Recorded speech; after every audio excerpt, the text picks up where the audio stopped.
Hello, welcome to Hypergiant Media, the very first episode. We are going to learn how to create characters in Savage Worlds, the Deluxe Explorers edition. I know there's a new edition coming out, but um, this is what I'm still using. And for the stream that we will be doing, this is the edition we'll be playing. I'm not sure what setting, but this is the edition we'll play. Today, we're going to learn how to make Trill. She is an elf mage. It's pretty simple. This video shouldn't be very long. Um, First thing you want to do is go to about page 48, and you'll see a summary of character creation. Step one is to choose your race, but really what you want to do first is come up with a concept. It's not like Dungeons and Dragons where there's classes. You just build a character that you want to play. For example, there's some archetypes, some good examples in the book.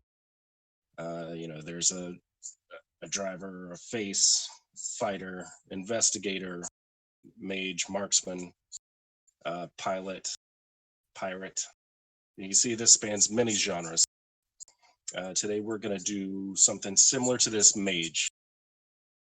So let's go back over here. Character creation. Step one, we want to choose a race.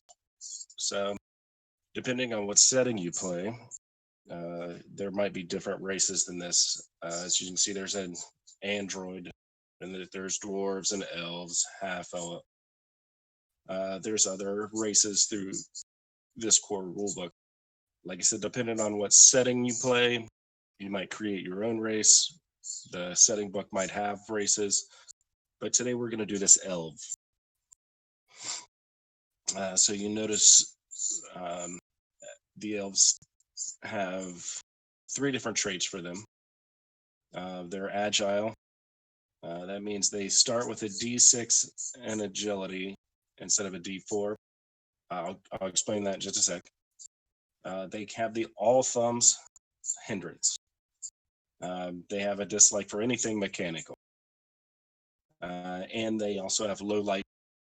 So that's the 3 traits of the elf race. So let's look back here. We've picked race. And if you look, I've put the all thumb elf, and I've given them a D6 and agility, and I wrote on here low light vision so that whoever plays this character knows what it is.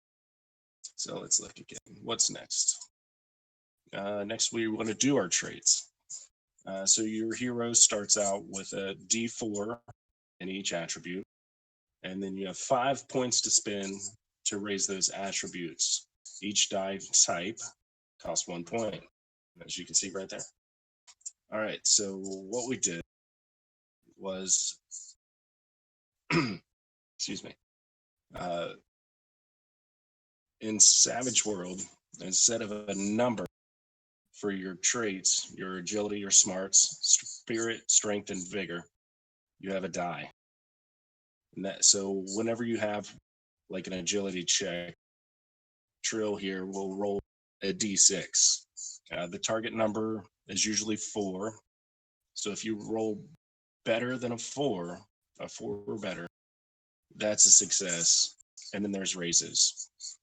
We'll get into that in another video. Today we just want to teach you how to make the character. So we have 5 points to spend in these. We're already at a D6 in agility. That's for being an elf. Everything starts out at a D4, so you don't have to spend any points to get the lowest. I spent 3 points in smarts since we're a mage, and smarts is going to really help with the spell casting. Spirit, I put 2 points in, and I left strength and vigor at a D4. because mages are usually squishy. All right, so the next thing we need to do is we need to do our secondary traits. And that's going to be these over here: charisma, pace, parry, and toughness. And pace is 6 for most characters. There could be a hindrance or an edge that either takes away from or adds to it. Sometimes a race will. Your parry, it'll tell you right here, your parry is equal to plus half of your fighting. I might be doing this a little backwards, but here we've already got our skills set out, which I'll show you how to buy those in a minute. So our fighting is at a D4. So half of 4 is 2, 2 plus 2, easy. That's your parry. Toughness is the same, but with your vigor.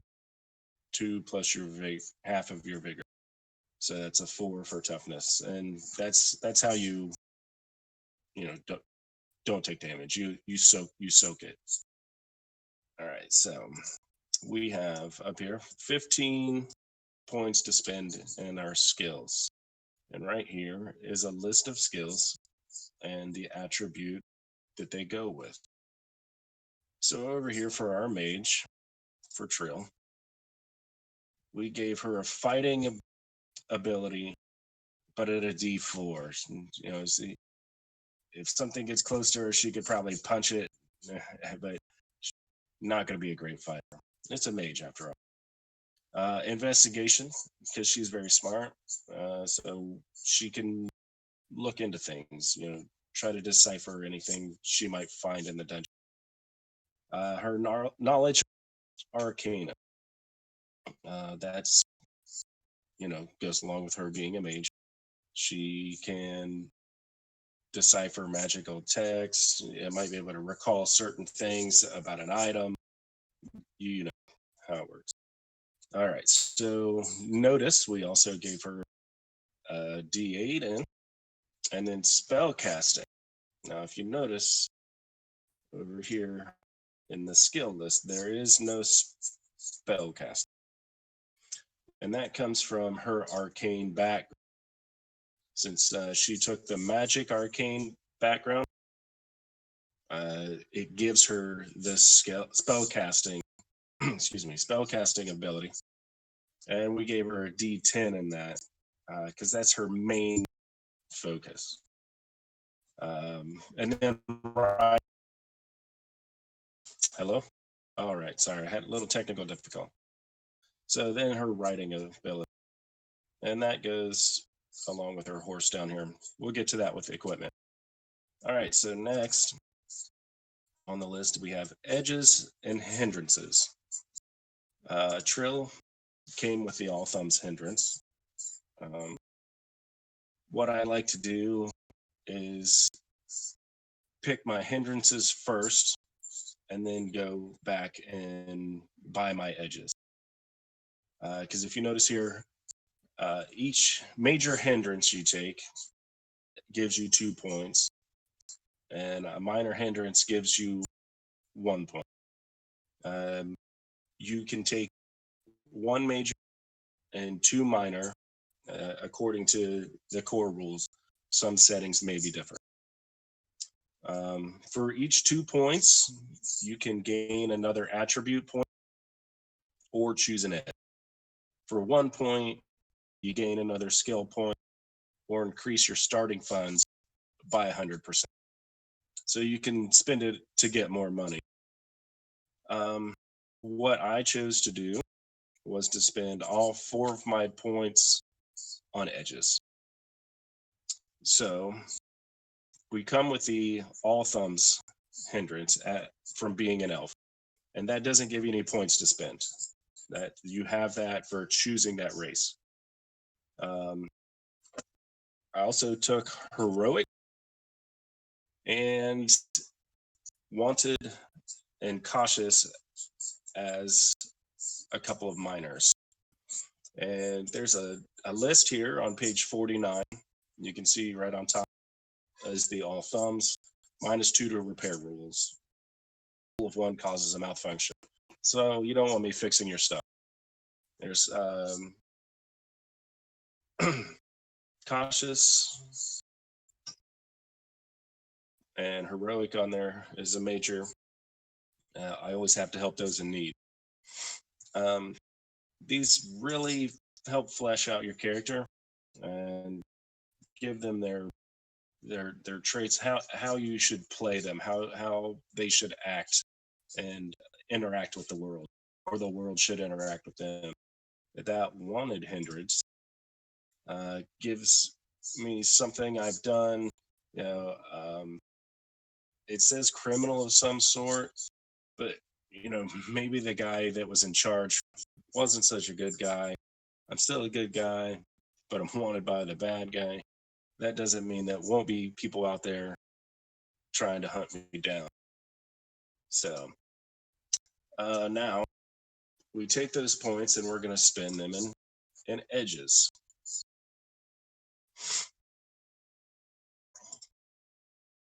So we have taken arcane background. That gives us our powers, which are down here. This is your magic abilities. So powers are magic. I took new power and power points because that gives me 1 extra power for the new power. And the power points, you start out with 10. Power points gives me an extra 5. So let's go.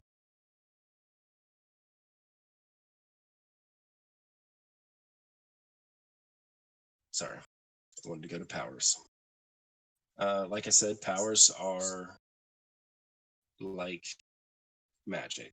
They can change from setting to setting, and each setting works different. The core rules works. You have power points, like I have 15, and you spend power points to cast a spell. And then you can see here on armor, it has a duration of 3. So that's 3 rounds. And then the 1/ round after that, it means you can pay 1 power point per round after the 3 to keep it going. All right, so let's look at what we took. I took the armor that I just explained. I took bolt. If you are familiar with D&D, it's your first time to Savage World. Firebolt.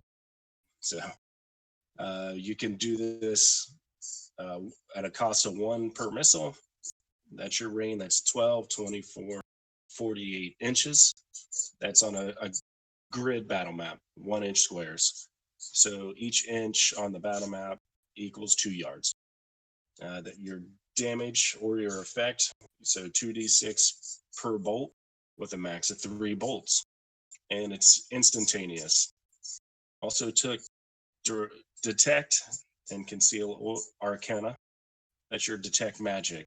But you can also cast a spell and hide it.